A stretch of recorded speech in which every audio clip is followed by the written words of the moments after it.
Greetings everyone, my name is Sai, and like I said in the January update video, I've been wanting to try some new ideas lately, and this is one of them.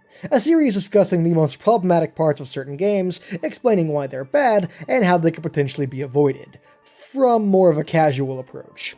I'm by no means a game designer, but I like to think I do a decent job representing the everyman.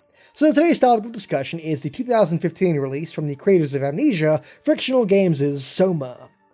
The game is about a teenager suffering from brain damage in the year 2015, who goes in for a brain scan as part of an experimental procedure to try and heal him.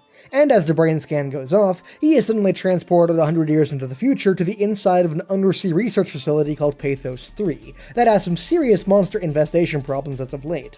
So, with all traces of human life eliminated, and surrounded by a bunch of insane robots, you have to try to get to the bottom of what's happened to you and to the world at large. Now, at first glance, this may not be the kind of thing you'd expect me to touch with a 50-foot pole, since I've gone on record multiple times stating that I absolutely despise anything involving horror. But I was pretty reliably informed that SOMA styled itself as more of a philosophical puzzle game along the lines of something like the Talos Principle, and that it wasn't really that scary with only superficial horror elements. And with the combo cyberpunk-steampunk setting, I was way too intrigued not to try it. And it was okay. The characters were the best part, and even then those were only decent at best, and the puzzle minigames ranged from harmless to, oh god, please stop! But this is game design sins, so we're here to talk about and analyze the worst part of the game, which for SOMA is the way the story is structured. From a gameplay perspective, I mean. Other, smarter people can debate the game's actual plot and philosophical elements.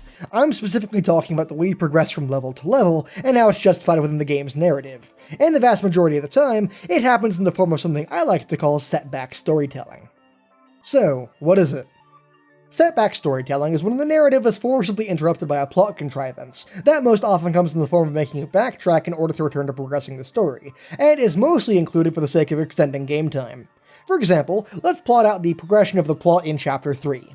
The end goal of the chapter is that you need to get from where you are currently at Upsilon to the Lambda complex, and to do that, you need to find a means of transport. So you find a shuttle. Hooray, progress! But it's broken, so now you have to go fix it. Okay, so then the shuttle is fixed, and we're finally going to Lambda. And then the shuttle crashes, so now you have to get out and walk there instead, and then you finally arrive. That is setback storytelling, when the game lets you think you're progressing, only to stop you midway and tell you there's actually something else you need to do first. Needless to say, there is a lot of setback storytelling in SOMA, to the point that if you go in looking for it, you'll see it's pretty rare to go 30 minutes without it happening in some form or fashion. So, why is this bad? Obviously, any narrative needs conflict. I'm not suggesting that every single game ever should be one big hallway with absolutely nothing standing between you and the ending. But especially in a narrative-driven game like SOMA, as a player, I want to feel that despite all the hardship standing between me and my goal, I'm at least constantly making progress towards it, slow as it may be. The issue with setback storytelling specifically comes when the game lets you think you're progressing, only to yank on the chain wrapped around your neck and tell you that to proceed, you need to go back and do this other thing first. And when it's happening constantly as the main method of providing conflict in the story, and when it starts to feel like the entire universe is conspiring to stop me from advancing towards my goal, that's when I start to wonder why I'm even bothering to try.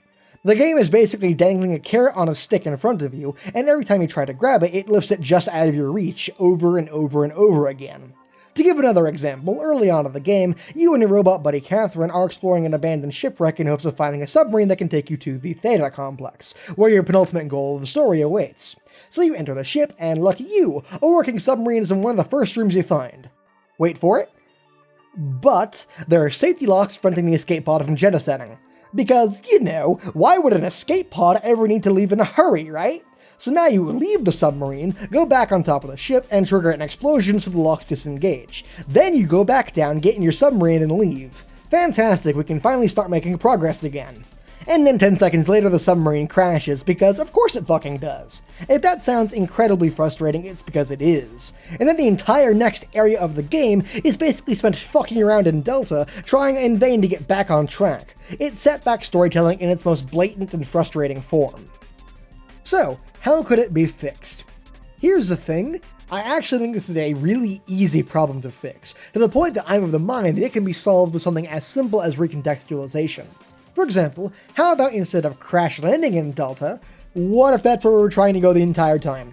Like, we have to go do something there before we can go into Theta. And it could be anything, literally anything. Maybe there's a switch we need to flip at Delta to turn the electricity on at Theta. Or maybe some lazy asshole left his door key to Theta on his desk in Delta. Or maybe there's a big button marked to continue the story. It could be literally anything. But because in my scenario, going to Delta is now part of the progression of the story, and not just a setback, it flows much better in the overall narrative and feels more necessary. Or, and we're moving on to advanced lessons here, how about not dangling the goal in front of you before making you unlock it? For example, returning to finding a submarine, what if instead of letting me enter the escape pod only to tell me that I have to go do something else first, how about moving the location of the escape pod from the entrance of the ship to after the room where I caused the explosion? Don't even let me see it until then. Yes, it requires changing the map around in the story a little bit, but the vast majority of the level remains unchanged, except the story now plays out like this. You enter the ship looking for a submarine with a goal of going to Theta. You go through the level looking for it, enter the engine room, Catherine tells you you need to cause an explosion, and you do so, and then enter the submarine and head off. Exact same environment, same story, but now the narrative follows a linear line, so it always feels like you're making progress. Something as simple as that removes the problem altogether and makes for a much smoother and less frustrating narrative flow. So everyone, that was the first episode of Game Design Sins, and I hope you enjoyed it. This is still very much an experimental idea, so be sure to let me know what you think of it in the comments below. And of course, if you guys like what I'm doing here, I'd ask that you go have a look at my Patreon page, and perhaps even consider supporting me if you find it within the bottom of your heart.